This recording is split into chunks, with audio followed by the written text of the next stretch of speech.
So I wasn't raised in the church. My mother raised us up in everything other than. And so I grew up Buddhist. Witchcraft is becoming more appealing, things of that sort. I don't want to get too deep, but I know about that area, and I know that I was called out of darkness into His marvelous light.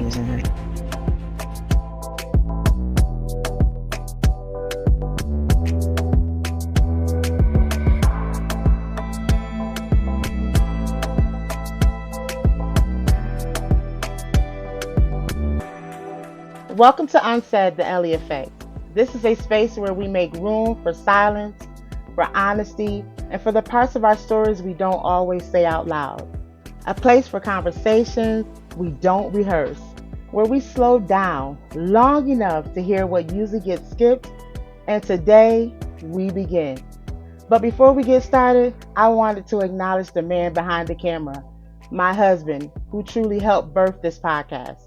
His belief in this vision is the reason this moment exists. So thank you, Rock. Now I'm honored to introduce our very first guest, my friend, Evangelist Fawn. Fawn is a military wife, a devoted mother of 3 daughters, and originally from the west side of Philadelphia. She currently serves as a program manager and an HR professional at a major firm in Colorado. She carries a deep passion for supporting people and her community. Her heart is to become a licensed professional counselor, focusing on supporting military families and advocating for the elderly. Fawn, thank you for helping us open the door to this space. Tell me a little bit about yourself that I didn't introduce. Well, thank you for having me. Yes, I really appreciate being here. It's definitely an honor. Yes, I'm honored. Honestly, they really cover. I'm such a plain Jane. I love the Lord. I love to read. I used to know how to roller skate. I want to pick that back up again. Trying to see if there's in our area of Colorado, if there's, some gospel nights so I can learn, so I can pick up skating again. And I am a big health enthusiast, and I want to pick that back up because I've gotten a little fluffy since my husband came back. That's what we call it, fluffy. I'm like, yes, we picked those things back up. But I'm so glad you're here. And we're talking about today about breaking limitations while fighting internal battles. Amen. And I know that's sometimes a touchy subject for people. Yeah. And I'm just going to get into it. All right. All right. Let's go. So have you ever doubted the very calling you preach about? Every time. When in those quiet times. I'm one of those, and I think it has a lot to do with the fact that I love psychology. I love how the mind works. I even look at you ever watch the police interrogation videos? Yes. I love them. I love true crime. I love all of those weird things because I love the way that I always wonder why people make the decisions that they do. And that goes for me as well, when you think about it. So if I am witnessing to someone, I often wonder, did I check all of those boxes? Am I making the Lord proud? Like there's, when I have that alone time and I'm really meditating, as our co-pastor says at our church, you got an angel and you got a devil. One of those voices actually speak louder than others. So what limitations do you have to break in your own mind first? Grace. Allowing myself grace. Being merciful with myself, knowing that, he's called me to evangelize, but he's called all of us to. Allowing the some of the limitations I need to break personally is self-doubt. Was I truly called? I ask myself that a lot, but I know I am. I feel free when I'm up there, when I'm giving the word, when I'm around people, because I know where I come from, and I want for those limitations to be broken off of them as well, and I want them to be saved by the Lord. Okay. So, I heard you say it's where you come from. What does that mean to people? What do you say when people say, you mean, where do you come from? What is that? So I wasn't raised in the church. Um, my mother raised us up in everything other than, even though she was raised in the church, she's actually from Marshall, Texas. And actually, she was born in Philadelphia, but then sent back to Marshall, Texas, up until the time that she was a teenager.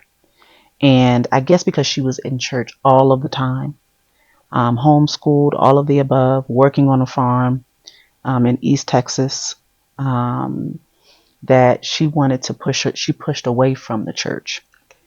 And so I grew up Buddhist. So the thing with what's love got to do with it, when they say that, I ain't even gonna say them words because I don't believe that that's of the Lord at all. Um, not only that, my mother also practiced. She actually practices African traditional religion. So she's a part of that ATR movement. So, and then I was, you know, she would always be in African dance classes. So it was everything other than Christianity. So when I met my husband, the reason why I say I come from a different area is when I met my husband, he was raised Baptist in Philadelphia. You know what I mean? And um, not only did I have that, I had influences from family as well, who was Catholic. Most Haitians are Catholic. So they would come and they would pray for me. They would have, different Christian practices and stuff like that. So I was familiar with the church, but I didn't know much about it.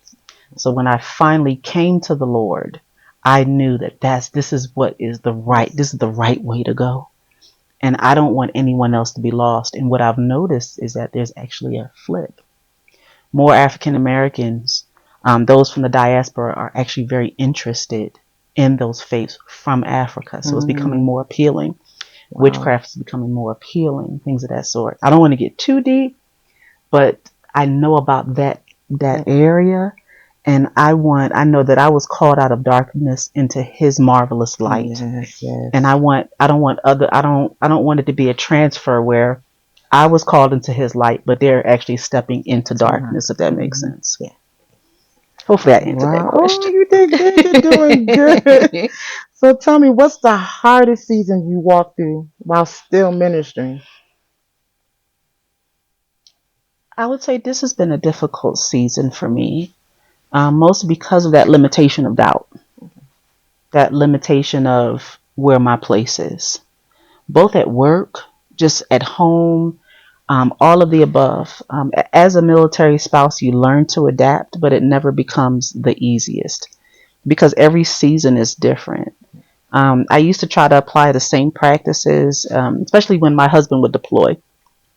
And if there's this season of you have to become reacclimated with one another. You have to learn how to be intimate again. You have to learn how to be incorporate your spouse back into the fold when you've been holding everything down. With the exception of Bills, he was handling that wherever he was. Thank God for modern technology. But just those little pieces, but it circles back to doubt. It circles back to truly finding and listening to the voice of God. Yeah. So while I was listening to you, you were talking about bringing, that spouse back into, that circle. What was that like? And, especially him coming out of Baptist and you going into, you know, church as we say into a relationship with God. How was that, that transition with you and your spouse? So it was easy, honestly. I believe one, because he wasn't really, I think he was in a backslidden state. He wouldn't admit that, right? But like he wasn't going as much as he used to, as much as he grew up. Like his whole family, church is life. And when we met, he was in a season where he wasn't going every Sunday. So I think it wasn't like he was pounding faith into me. And then we were still getting to know one another. So when I came to Christ, he actually, so we were still dating. I was a mother of two. I was a single mom of two. And I didn't want to put too much on him, if that makes sense. So I would ask him little questions here and there, but I would actually ask them around him. So Mm-hmm. maybe that's probably why it was easy as well, because I was going to others about the Christian faith. Again. Okay. So tell me, what would you say to, women, single women, married women, or even, single men, married men? What would you say to them when they're new in Christ, and, they're maybe the other spouse is not there yet, or, Yeah. maybe they're the baby of that bunch? What would you say to them today? It really depends Mm-hmm. on what their situation is, because every situation is different. Yes. I recall when we were in Stuttgart, Germany, Mm-hmm. I was going to church again because like I was on fire. I actually would love to get back to that place where like when you're on fire Fire for for God, God. you just want to tear the kingdom of Satan down. That was so annoying to my husband, and he just really just wanted to kind of kick back, be himself, play Mm-hmm. video games, do whatever he wanted to do. And I made a lot of mistakes. So what I do is I minister through my own mistakes through through testimony. So when they approach me, they talk to me. I try to assess where they are to Mm-hmm. see if my testimony or how my husband and I our road in marriage and in faith Mm-hmm. together, if it actually is applicable to their situation. And if it's not, then I always tell them, be patient. You got to be patient with your spouse because they sure enough patient with you. Yes. Yeah. So, and I also find that just as a spouse, I have a one track mind. So that grace is so important, especially when we're speaking to other women, especially if they're young, they're on fire. More than likely, their husband is feeling like the church is taking my wife away. I miss that old the wife I had before. Mm-hmm. Stuff like that. So again, it depends on the situation. Okay. Okay. So tell me this: who are you when this mic is off? Okay, so everyone doesn't believe in the whole introvert extroverted thing. I do. Mm-hmm. If I'm to be honest with you, and I'm very introverted. Mm-hmm. I have to decompress. I have to stim some sort of way. I have to stimulate my. Sometimes I doom scroll. Yeah, just being honest, Yes. right? Yes. But I have to decompress and find myself. And when this mic is off, I'm a mother. I'm a wife. I'm trying to figure out, hey, how did your day go? I'm asking questions. I'm trying to make sure that I connect with the little bit of time that I have, especially in the evenings. Okay. Okay. So I hear, I'm picking up little things out of our Mm-hmm. conversation. So tell me, what does obedience cost you personally? If I'm honest with myself, I think I'm right a lot, but a lot of times I'm not, right? And um, I find that my hand gets slapped a lot quicker than others. That makes sense. And I don't know if it's because the Lord wants me to autocorrect a whole lot quicker than the Mm-hmm. normal person, because what I'm called to, so that I don't hurt, harm, or bleed on other people with my mistakes. Um, but so what does it cost me? What is obedience? Honestly, it doesn't cost me a thing if I'm really looking at it, but it costs me my pride. It costs me the things that I hold on to that's not godly, if that makes sense, that I really want to hold on to. I want to hold on to a superiority of knowing certain things when I don't know things. Um, I really hope that I answered that question, but a lot of it is pride, and it costs me to really, really, really take an internal look at myself and make sure, am I truly being obedient? Am I being obedient, one, to my husband, two, to God, three, to whatever he's called me to do? Yeah. So if people saw the tears Hmm. behind the oil, what would they understand differently about you? As prophetess Urquhart, not Urquhart, forgive me, Kaiser says, this oil costs. To get oil, especially the right oil, you are going to be hard pressed on every side. Um, the rejection, the uncertainty, again, the self doubt.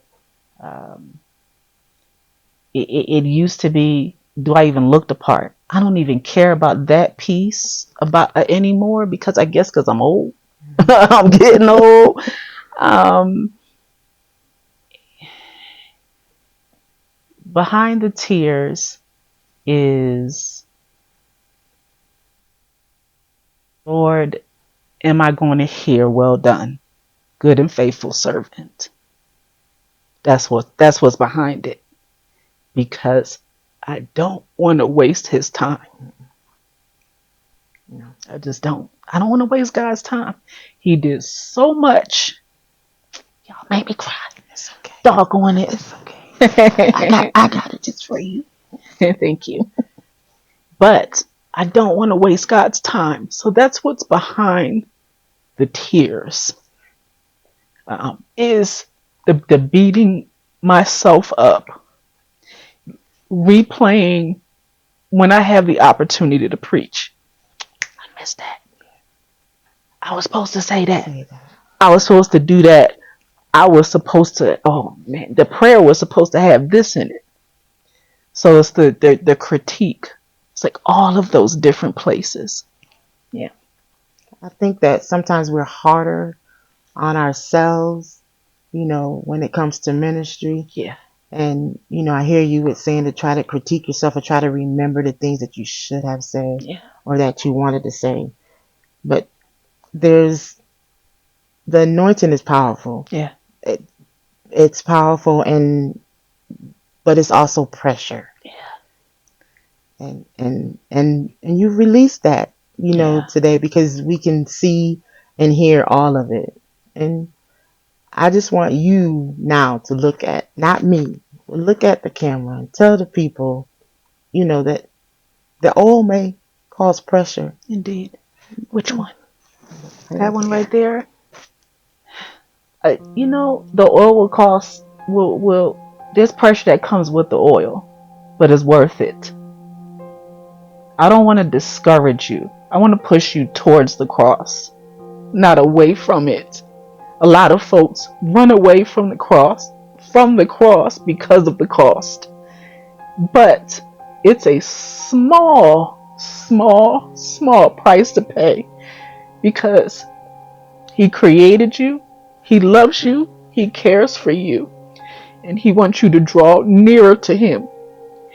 And what it takes is for you to just say yes. Just respond to the knock. Don't look at the oil, don't look at the pressure that comes from your walk with Christ. Move towards him, because it'll be the best decision you could ever make in your life.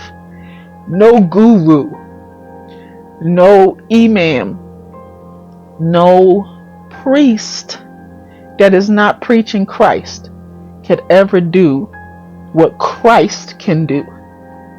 He'll never leave you. He'll never forsake you in this journey. It just takes a yes. And it takes a profession that he is your Lord and your Savior. And then after that, you believe it in your heart and you profess it out of your mouth. If you allow him all the way in, it'll get easier. I promise you that. And I say this from a person who did not grow up churched, but it's been the best decision. I've been my best person since I came to Christ. Well, I appreciate you, and I thank you for your honesty. I thank you for your courage. I'm trying to cry. It's okay. Remember, this is unsaid. Indeed. So we just want to thank you, for showing up the real you. Indeed. Showing up, and we appreciate you. To God be the glory. Oh, yes. Yeah. And to our audience out there, if this conversation resonated with you in any type of way, we want you to tell us about it, because you're not alone. You're not alone out there. We're here for you. Yeah. And some things that we decide not to say, other people have said it, and we want to hold that in. It's nothing that we have to hold in. We can speak out of our mouth, speak out of our heart, and still feel good in that space that we have. So this space right here on Unsaid was created just for that and just for you. Thank you for tuning in, and welcome to Unsaid, the Ellie Effect.